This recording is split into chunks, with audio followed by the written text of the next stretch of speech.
I'm Adrienne Hines. I've spent 20 years fighting the insurance companies, corporations, and the legal system. And I'm Kristen Paris. I'm navigating divorce, digital business, and life on the farm without a map. Here, we are stripping away the polite conversation. We're talking about the money, The mess. and the legal traps trying to ruin your life. Welcome to Season 3 of High Heels and Hay Bales. Welcome back, everybody. We are starting Season 3 of High Heels and Hay Bales out loud. Kristen, I've missed you, my friend. We're coming back for Season 3. I've missed you too. I'm super excited to be back and really excited to talk about today's topic. Ooh, today's topic is going to be fun. And just to give our listeners a little hint, I have to tell you, I've been watching this new show called Landman on Paramount Plus. It's very popular, of course. Season 2 is out. And I was watching it the other night, and the waitress at this bar called The Patch, I mean, if you know, you know, she turned to one of the main characters, Cooper Norris, and asked him if he wanted to order something to eat. And he said very politely in his little southern Oklahoma way, "No, thank you, ma'am." And the waitress goes, "Are you sure? You look like you could hula hoop through a Cheerio." That's the aesthetic right now. Everyone is shrinking. Yeah, and that's what we're talking about today. We're talking about GLP-1s and all of those people out there who want to hula hoop through a Cheerio. I bet you're listening. That's you. Look at you raising your hand. Well, have you noticed that every celebrity suddenly loves like Pilates and hiking at the exact moment where they just suddenly look a lot thinner and better looking on camera? Have you noticed that? I have. It's like gaslighting. Just admit it. Oprah did it. Why can't the influencer say, "Yep, I'm on the big O. I'm on the GLP-1."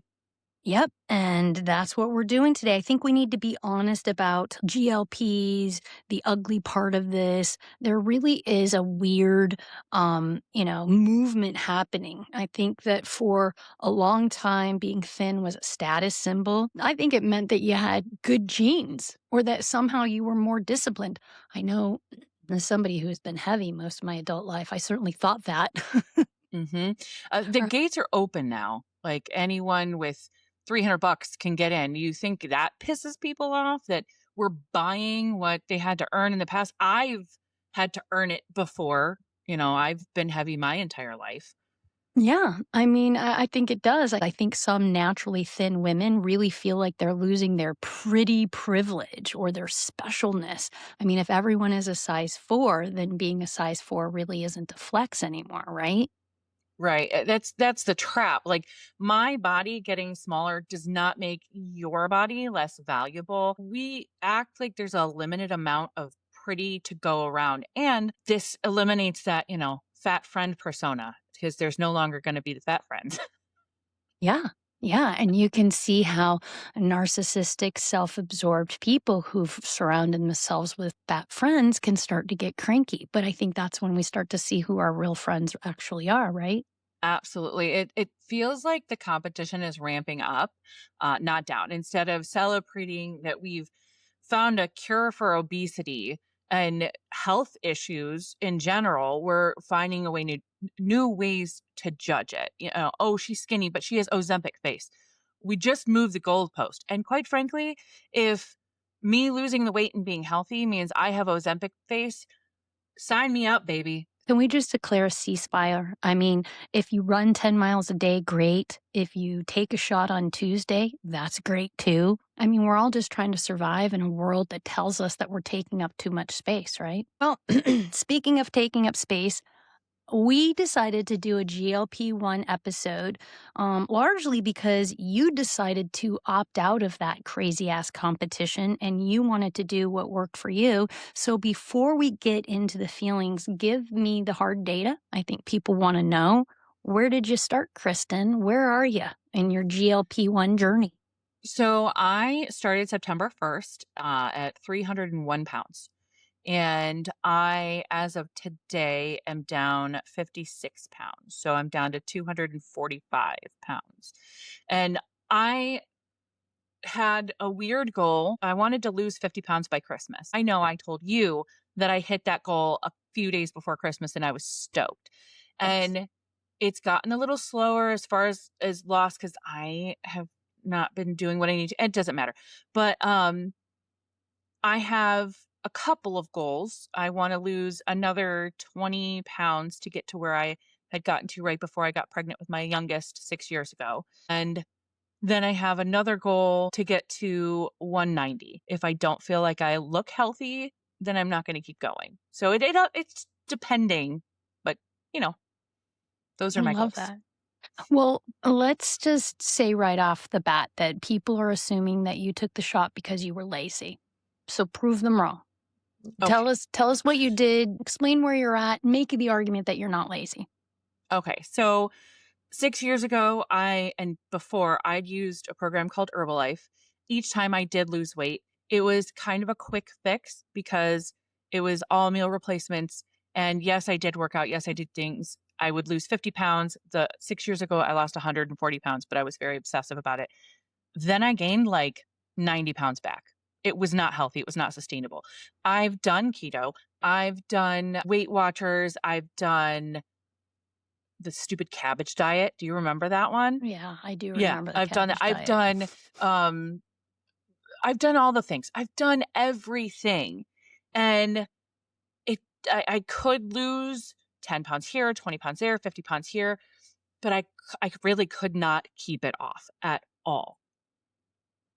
You know what a lot of people talk about is this concept called food noise. And a lot of thin people don't understand what the food noise concept is. So I know you know what food noise is. Why don't you explain it to our audience?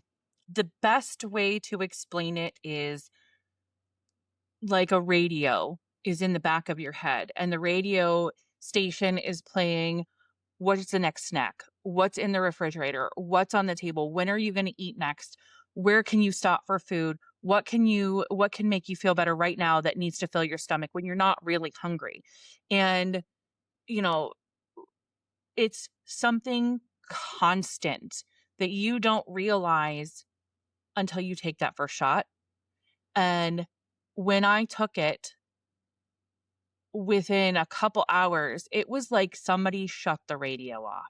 Like, it got quiet in my head, and I was like, "That's what is wrong with me? Why do I" it's like little voices are gone. What is going on here? And it really was like somebody just hit the mute button, and I didn't think about food at all. That's amazing. When you first told me that that happened, I started to then understand. I started to hear other people talking about food noise. And of course, as somebody with severe ADHD, I could not help but to make comparisons because Mhm. I wasn't diagnosed with ADHD until I was almost 50 years old. And the first time I took ADHD medicine, it felt like the noise in my brain had finally gone down and I could focus on things. And I'm wondering if it's kind of like if you could if that's like a similar experience. It sounds like that's really what very similar to what we're talking about here. Yes, it's almost identical to that experience because you had told me about that experience with your ADHD medication. And I still have the, ADHD part of this going, Right. but it also it also slowed that down too, which I thought, "What? That's really weird." Imagine if I was on ADHD meds, how much quieter my brain would be. I don't know if I could handle the silence. But yes, that is exactly what it is. Tell me, what was like the specific moment? Like, was it a Tuesday afternoon? Was it a doctor's appointment? Was it like coming across something on the internet? What was the moment when you said, I'm going to try this? Tell me.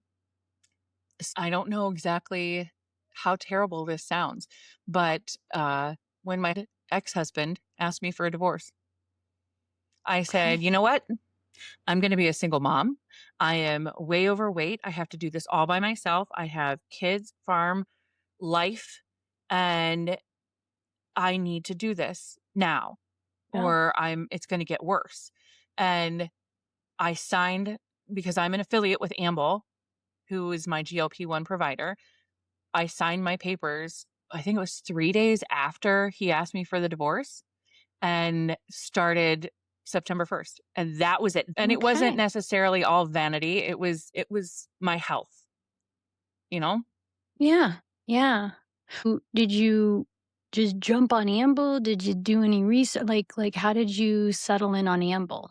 I had been researching different companies and because I knew somehow I wanted to, I hate saying it, turn it into money making because, that's my job. And I had researched probably 6 or 7 different companies. And I had several friends that had been working with Amble and did market research and everything. And I found Amble to just be top tier above everyone else. There's so many things that different companies do, and they don't focus on the true wellness aspect.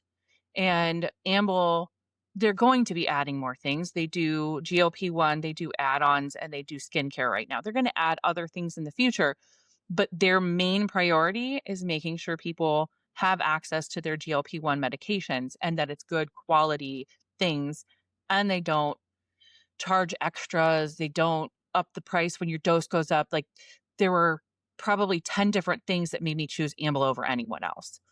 I want to stop and tell our followers and our listeners that Kristen is an affiliate for Amble, but Amble does not sponsor this podcast. We really are talking about them because this is something that has been life changing for Kristen, and Mhm. and as you'll see as this unfolds, there's been a lot of good things that have come from this. But we did want to bring this information. We're going to continue to talk about this. Please keep listening because we've got a lot of information about the GLP-1s that everybody's asking.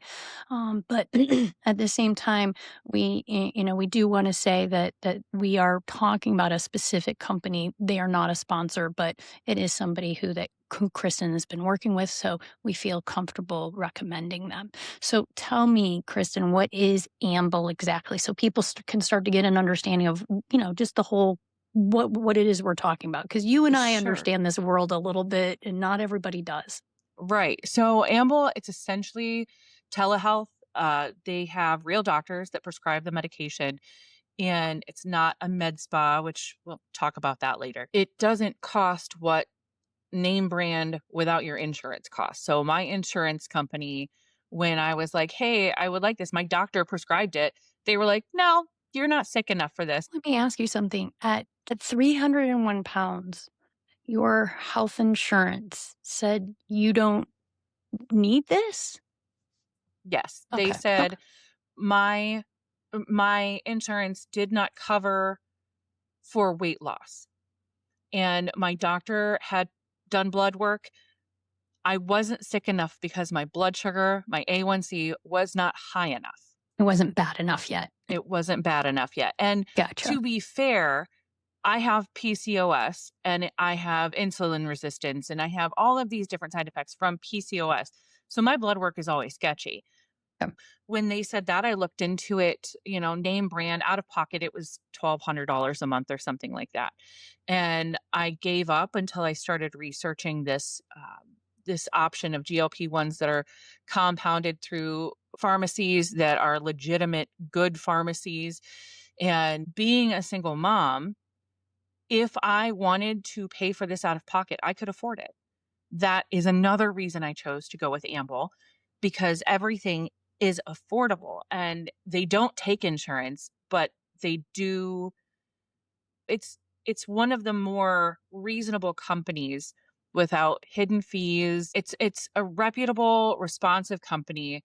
They are following all the current laws, and it's the reason we're comfortable mentioning them and talking about them is because they really truly are one of the top tier GLP-1 providers out there. Well, explain this to me, because if I go on the internet or I look on the Instagrams or the TikToks, I'm going to see people that are selling, GLP-1s for like $149. And I know that if you're going to buy into Amble, if you're not an affiliate, Amble is like what, $750 for 3 months? Is that right? Something like It's that? something like that. It's Yeah, something like that. that sounds about right. It's about $250 a month, and you pay in 3-month increments. So why wouldn't I just buy the cheap one? Like, tell me what the difference is. So there's actually 2 different that Amble offers. There's 2 different types of GLP-1 medications. There's semaglutide. It is like, I don't wanna say the cheap one, but it is. So that one, if you do it, because you can pay monthly, it's $179 a month. And then if you say, "I'm gonna do it for 3 months," and prepay the 3 months, it gets cheaper, and 6 months and 12 months. So it can get down to $135 a month. And then there's tirzepatide, which is what I'm on, and it's, Well, let's wait and stop. So the first one that you're talking about is one that most people would know as Ozempic. It's right. The semaglutide is under the brand name Ozempic, and it is the first one that was invented, and it has less of the the ability to make you thin, right? yes. And Yes. so fair to say that a lot of companies are using that initially. That could be some of the cost differential. Yes, it's definitely I don't like saying less effective because it does work for people, but I mean, less effective is the word. When I was trying to decide which one I was going to go with, I asked who had more, more loss or more effectiveness with either or, and everyone I spoke to said that the tirzepatide had more effectiveness as far as weight loss went. And it's just because of the compound and how it's made. So So that one tirzepatide is the one under the name Wegovy, and so Ozempic was the original. Wegovy also came in, and they made like a slightly better product. So Ozempic is the semaglutide, and Wegovy is the tirzepatide, and the right, tirzepatide is largely seen as being a little bit more effective, and a little bit right, more advanced. At least that's how I understand it, right? right. So the tirzepatide is $329 a month. Again, 3 months, 6 months, 12 months supply. It just gets cheaper as you go. Pay for more all at once. The bulk discount, as I would say Gotcha, it. gotcha. Okay. And let me ask you with Campbell, I think one of the other issues that a lot of these companies have is that they start you off at a baby dose, which is a small price. Like other places, for those who've not done this before, you start at a really low dose, right? And you have to increase the dosage. And so some companies, you're paying for the actual dosage, which is great in the beginning, but then your costs go up and you need more and more. Whereas other companies will do a flat rate for the amount that you need for that month, no matter how big or how small you are, right? So Exactly. more weight you have to lose, the more advantage you have because you're getting more of the product for the same price, right? Exactly. That initial 149 that you're seeing advertised on wherever, it's usually a trap because like you said, as you go up in dose, because you do start at the baby dose, you have to titrate up. They will charge for more. That was one of the reasons I chose Amble because they don't do that. Amble is one price for every dose. So I've gone up and it's never changed. The cost has never changed. And Amble has no membership fee. A lot of GLP-1 providers charge a membership fee. Could be $99, could be $400.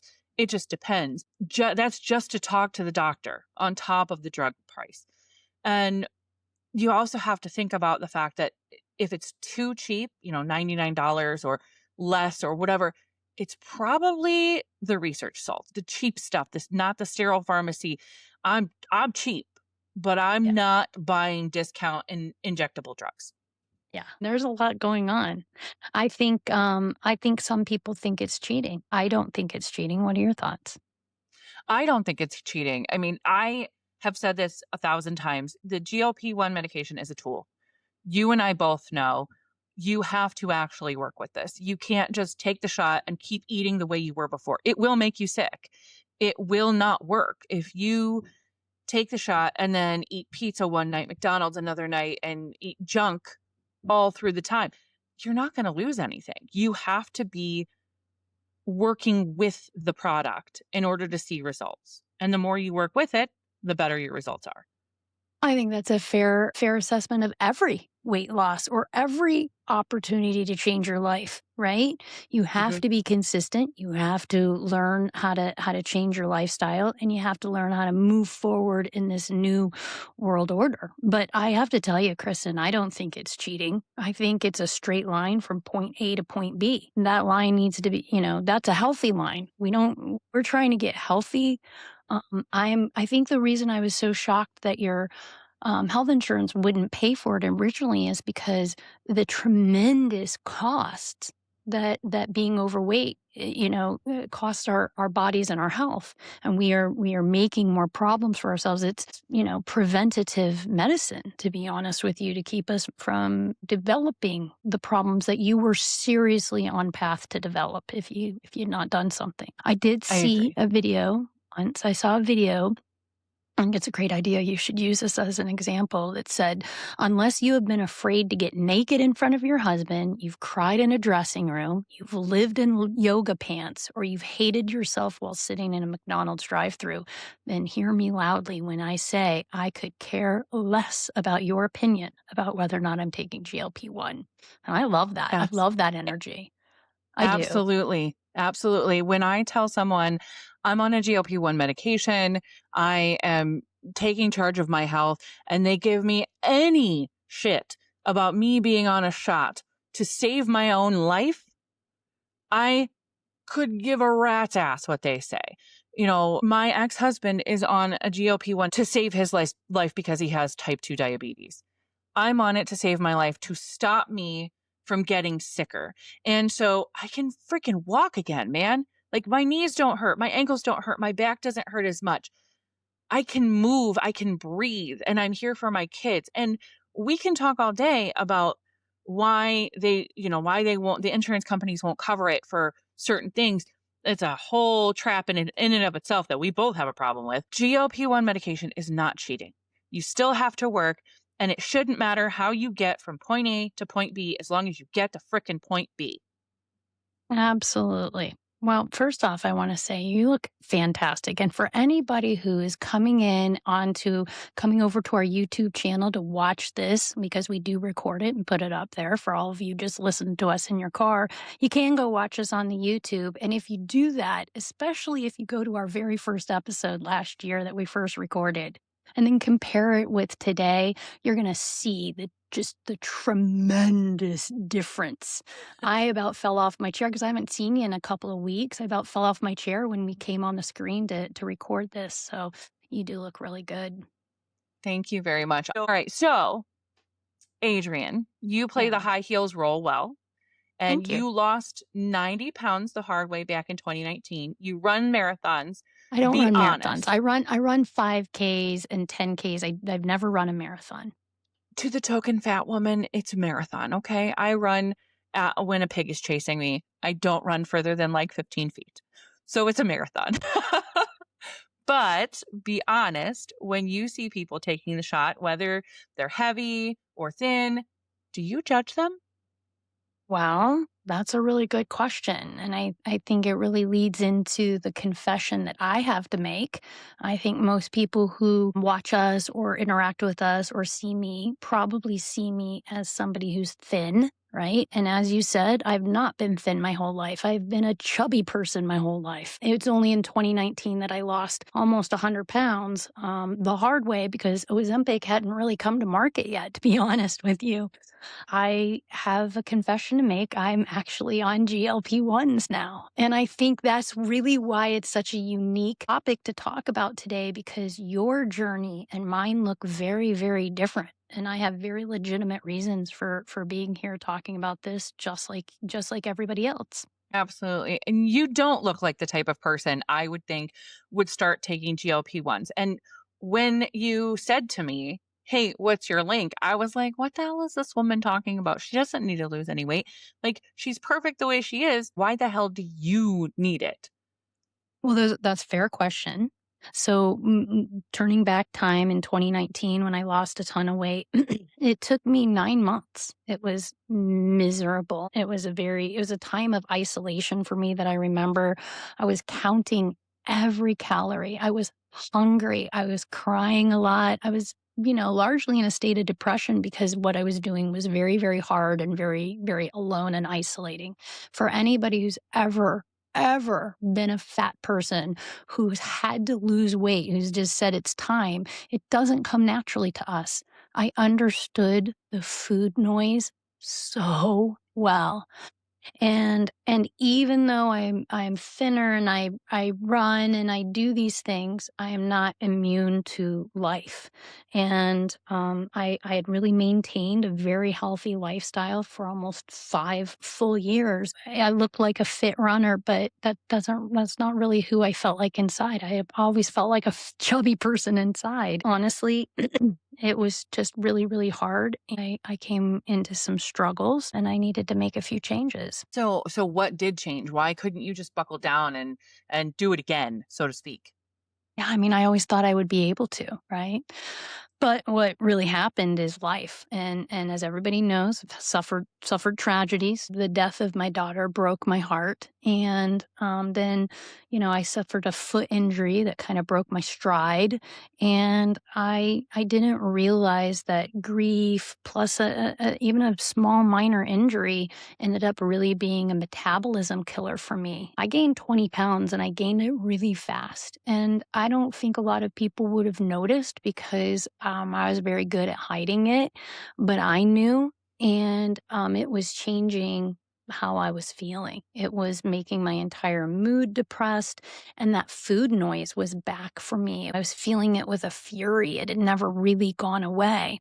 And I just didn't really know how I was going to stop. And I was afraid because I wasn't running. I just wasn't afraid that I was afraid there were no guardrails up and that there was nowhere to go but fat. And I by that I mean unhealthy.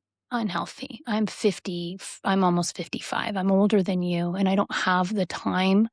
My health was declining. My blood pressure, is something that I worry about, and I don't. My knees, right? Like I don't have the time to put weight on and then bring it back off again. My body needs to be going into my elderly years in the best shape possible.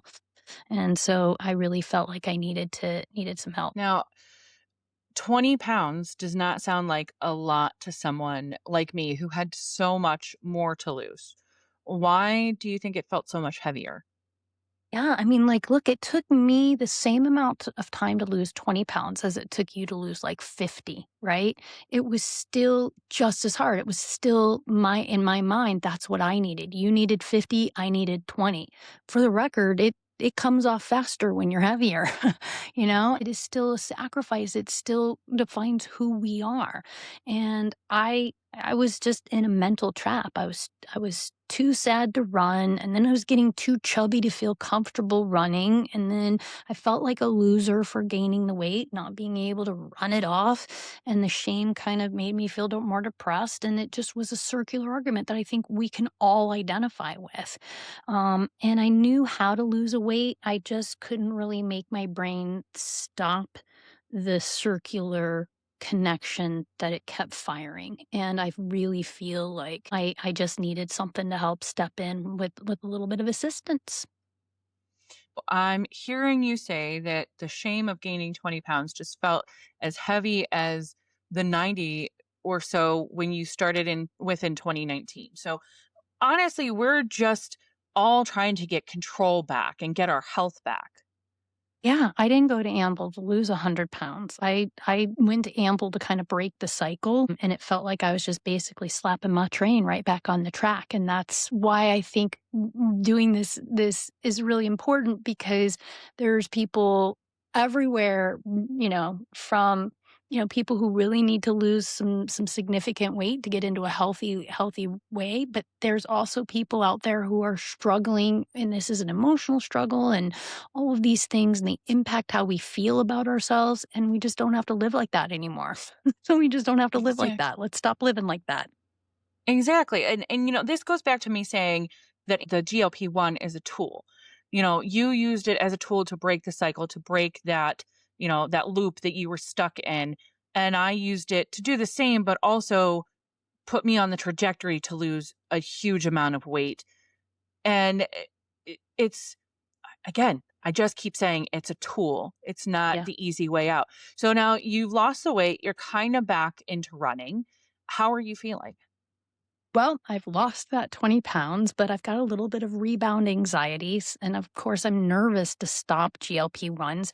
So I'm learning how to microdose to maintain. But I got to be honest with you, this whole business model with GLP-1s, it's really not designed very well for microdosing. So I wanted to talk about kind of, how all of this works for people, whether you're 300 pounds or you're 150 pounds. No matter where you are, there's going to be some answers here. And we wanted to convey all of that stuff to you guys. Yes, the popular topic of microdosing. A lot of people are curious about this phrase. Yeah, well, this is how most telehealth places work when it comes to this. It's kind of like an all you can eat buffet, right? You pay one flat price at the door. If you go in and eat 5 plates of food, the maximum dose, it's going to cost the same. You can go in and just eat a carrot, the maintenance dose. They just, Amble doesn't have the carrot only price. And that's okay, but we need to understand it and you need to understand it so that you can start moving forward safely. Right. And they send you a vial and a bag of syringes, unlike the name brand pens that click. You are the bartender. You can Mhm. choose to pour a smaller drink. You can draw up to 25 units instead of 50. Yeah, so I'm paying for the full buffet, but I'm only eating a carrot every here or there. So every month they ship me another full buffet. And this is where this is why I think it's so important to have this conversation because even I have a bit of a scarcity mentality. I have a hoarding mentality. So I definitely thought in my mind, hey, I'm going to hoard this stuff and just like, dose it out to myself slowly. I've even seen people doing videos about this, about saying that there's going to be hoarding. And I really want to say that I am actually a very frugal individual in many ways. I'm also scared of the FDA shutting down because I'd heard some things about that. So I started, stacking the extra vials in the fridge, and I was feeling really smart about that because I thought I was kind of building a doomsday supply. But I got to put my lawyer hat on here, and I did some research, and I have to say that this is really, really dangerous. And I want everybody to listen to me when I say this.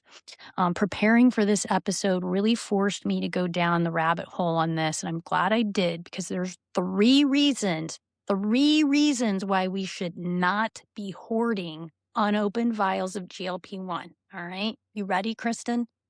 Yep. Yeah. Number one is the beyond use date. The beyond use date is really short. Big pharmacies have spent millions and millions of dollars testing stabilizers to their drugs over the last couple of years. And so these vials come in pre-dosed amounts and that the pharmaceutical company controls. That's when you're getting the pen that has the exact dose for you once a week. That's the really expensive one. Okay. When you're going to a telehealth or a compounder or something like that, you get the vials. And that's what we're talking about.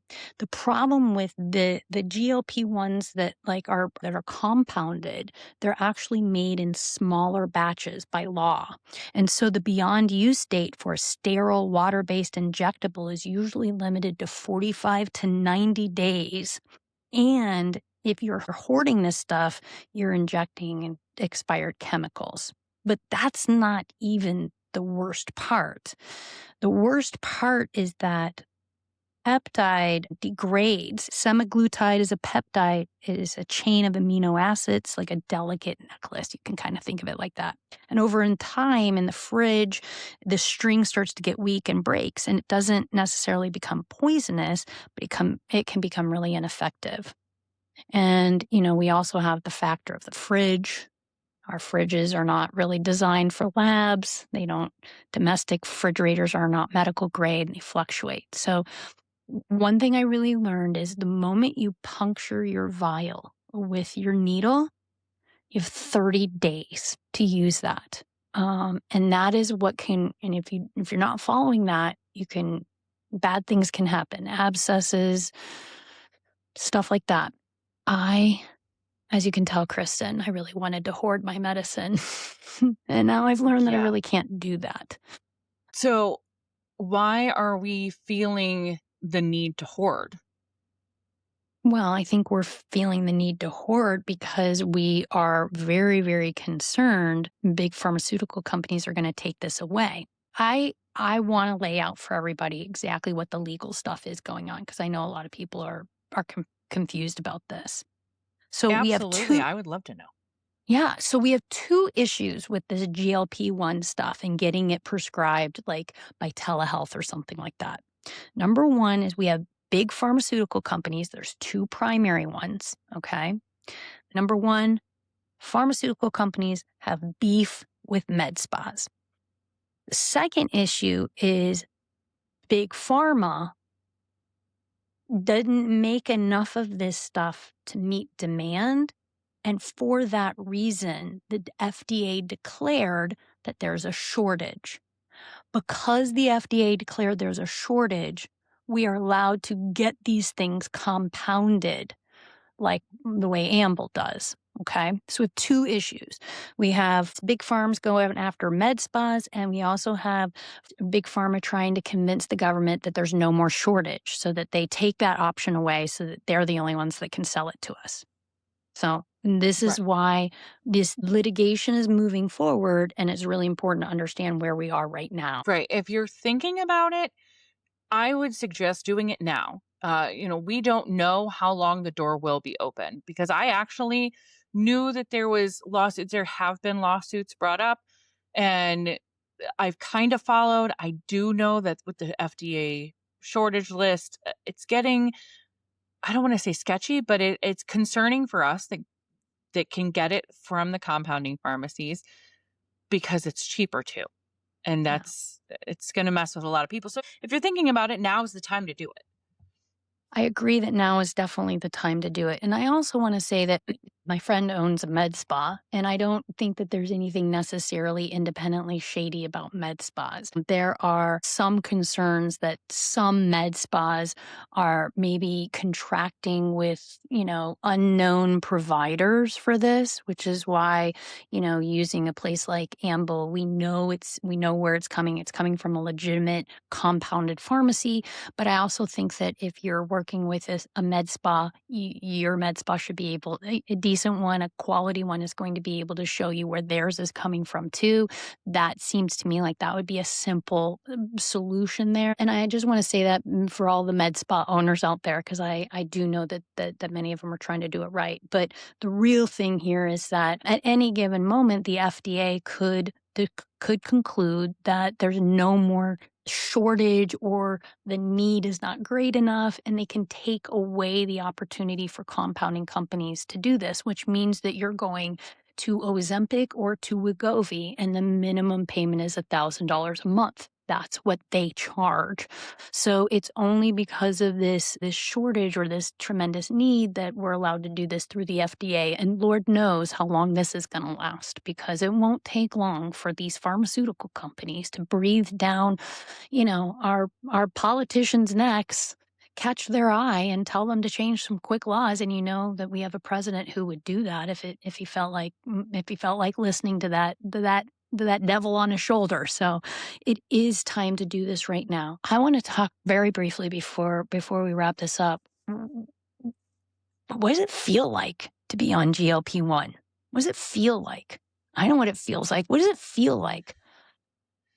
All right. So it's, are we talking side effects? Is that what you're asking? Because I know I'm that's what talking no, I'm somebody talking about how do you always. feel? How do you feel? I don't feel hungry. I don't think about chocolate every single day. I don't think about french fries that are double fried, perfectly fried first time in like a cold fryer and then the second time in the hot fryer to make them extra crispy with salt on perfectly. Like that's the kind of stuff that would take me I'd be in the middle of a deposition and I'd start obsessing about food. If you don't know what the food noise means, figure out whatever it is you're obsessive about, whether it's snacks or it's food or it's sleeping or it's football or whatever. And imagine if it never left your brain. And that's really what I feel. I feel like it has really taken down that noise, but it's also doesn't make me hungry. like, that's the difference from the first time I lost 90 pounds. I was unhappy, starving to death in my room, trying to hide from everybody because I couldn't trust myself around food. And now I can be around food and be, like, perfectly fine. Like, look, I even have potato chips sitting here, and I've had these in my house for a week, and I've only eaten a handful of them. Mhm. That's what GLP-1 does. So I will say again, I can mimic everything you just said. I literally took the words out of my mouth. I don't think about food. I forget to eat. I used to, okay, we're leaving the house. I need to know where I can stop, where I can grab a snack, or I would leave the food and immediately become voracious because I'm like, oh, we're out and I can stop anywhere and I can get whatever I want to eat. And then I would try and figure out where I was going to eat. And then I would gorge myself on all this food and then feel sick to my stomach. I don't do that. I am Right. the exact opposite. I almost have to set alarms on my food to remind me to eat. Like, we both sat down to do this episode, and we both had protein drinks because I know we both did not eat this morning. And Correct. uh, it's one of those things I have to think ahead of time, what am I gonna make for dinner? Not because I'm hungry, but because if I don't think about it, I'm not gonna feed the people in my house. I'm gonna be like, "Oh, you guys just find sandwiches or something," because I don't wanna eat. And I've gotten to the point where I just forget to eat and then I almost pass out. So there's a fine line with that, but the fact that I don't feel hungry all the time is great. I also know if I sit down to a meal, I'm going to take 6 bites and be like, "Okay, I'm done. I can't do this anymore. I'm too full." It does if I eat something that's fried, count me out for the next day. I'm sick to my stomach. The day after my shot, I'll get a little nauseous and I have to be real cautious about things. But we had a farm situation happen this past week and it was very, very stressful. And I had to make an emergency run to the farm store to get supplies. And while I was there, I was like, I need my gummy worms and I need a bag of combos. And I brought them home and I'm munching and munching because I was just stress eating. And immediately I was like, oh, that was a really bad idea. I wasn't thinking about food, but that little bit of old habit started to creep in. And then I was like, I'm never buying this stuff again because I'm so sick. But I have a half a bag of combos in the trash bag right next to me because I just couldn't eat any more of them and they were open and whatever. Uh, But it it's really crazy. it is crazy. It's crazy to not be hungry. I think, all of the time growing up, being a chubby kid, being a chubby adult, every time I would hear somebody say, "I forgot to eat," I wanted to punch them in the throat. Like, that is not something I ever understood. I did not know that feeling. And then it felt very, "What do you mean you need to eat again? What do you mean you're thinking about food? I don't know why I'm thinking about it. I mean, you crawl into my brain and make it stop. I don't know what to say." That had been in my brain for almost 50 years. And so to be able to wake up and to go about your day not thinking about food every minute and frankly not really having a tremendous desire to eat very much is a very different feeling. It's making a lot of people feel threatened, people who make food, restaurants. McDonald's is trying to create um, recipes that bypass GLP-1s, like they're actively trying to create chemical reactions that bypass this stuff so you'll eat more. And I will say that going out to eat with my family is less exciting. It's not what I wanna do. I would rather go do something. I'd rather go for a walk, go for a hike, go climb a rock wall or, go to a movie. I don't really like sitting and eating very much anymore. So people need to be prepared for, like, a life change here because people like my husband who is not on a GLP-1, it's kinda irritating that I'm not as interested in eating these days, and he feels like I waste a lot of money on food because I'll want to try a few things, and so I'll order them, and I'll literally eat 3 bites of everything. So if that's the kind of life you want, I mean, that's what I always thought a skinny person always acted like that, and I Mhm. never understood why, and now I get it. It's easy to be skinny when you're not thinking about food all the time. That's what I have to say about that. Exactly. You're 100% right. Now, I will say this morning before I came down here to record, my boyfriend was eating breakfast or eating something. I don't know. The kids were munching and he had opened the refrigerator, looked in, shut the refrigerator, turned around a couple minutes later, went back to the refrigerator, looked in, and he's like, "Same stuff's there, Bob. It was there 5 minutes ago." And in my head, I was like, I used to stand in front of the refrigerator with the doors open, like looking to see what I could eat, what I could grab real quick. I haven't done that in so long. I'm pretty sure my electric bill's gone down because I'm saving money opening the refrigerator. But, back to the whole going to a restaurant thing, you and I went to lunch before Christmas, and we ordered this food and we were there with another person and he was eating just fine. And you and I are like picking, and then we ate like a third of our lunch and we're like, okay, we'll box it up and take it home to our men because we're not going to eat this. And I was like, wow, this is really weird. This is not something I'm used to at all. That is such a huge lifestyle change that, people will notice it. If you're the person that's always been the big eater, when you're on a GLP-1, it doesn't matter if it's week 1 or week 36, people are going to be like, what's wrong with you? Why aren't you eating? And you will literally take 5 bites and be, okay, I'm done. So, like you said, must be what a skinny person's brain feels like. And it's a wild ride, man. It's a wild ride. I will say it was my personal experience that my doses were very, very low the first month I was on this, that I didn't think it was gonna start working, and so, it is a slow build. They have to start you at a lower dose depending on your physical size because it can make you nauseous. You can upgrade and buy anti-nausea medication to go with this kinda stuff, but they take you through, and my personal experience was after week 3, I did not understand what this GLP-1 stuff was all about. It was not working still in my brain for me. I didn't see it working. But boy, after like the 3rd week, something flipped and all of a sudden, you're on a you're in it and you didn't even realize it was there. So if you don't feel it immediately, I would like to say that I did not, but maybe because of the dose I was on. But I even reached out to I reached out to them and I was like, "This isn't working." They're like, "Be patient." I was like, Well, I've been paying so much money, I don't wanna be patient." But you do have to be a little bit patient. You do have to follow the instructions. It will work, I promise you. It will work, I promise you. absolutely. Um, Everybody responds to every medication differently. This is something I've indeed. been kind of preaching lately.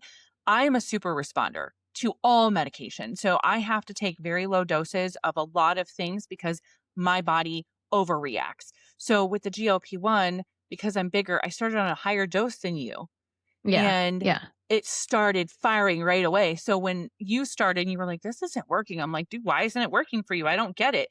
It's because we all respond differently. So please, yeah, like Adrienne said, sure. if you start this, be patient. And if you get to a dose where you're like, I'm losing consistently, everything's good, I don't want to move from this dose. If you're with Amble specifically, I know this, you can message the doctor and say, hey, do not move me up a dose until I'm ready. And they will hold you at that dose until Yeah. you are ready to move up. And you can move down if you're having issues. That's the beautiful part of this is you can just message and a day or so later you hear back.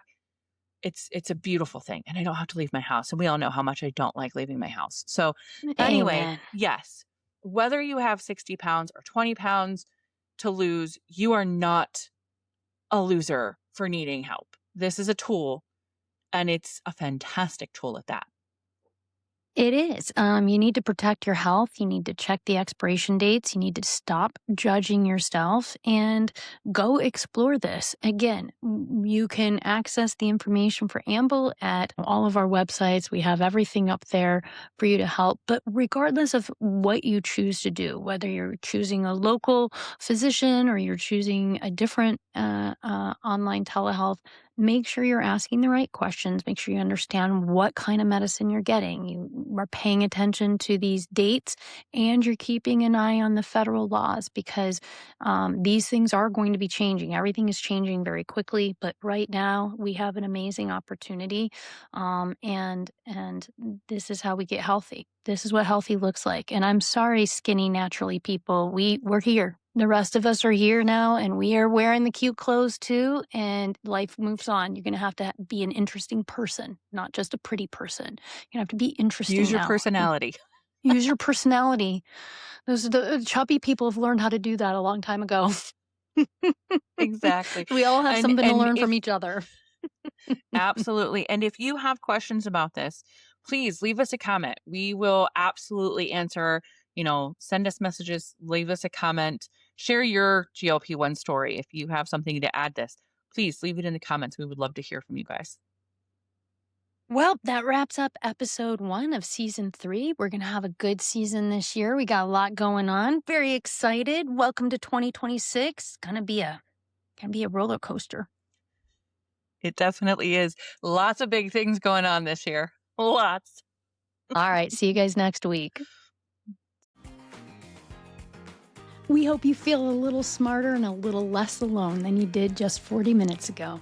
If you learned something, leave us a review or share this with a friend who needs the truth. Don't sign anything until you read the fine print. And watch where you step. See you next week.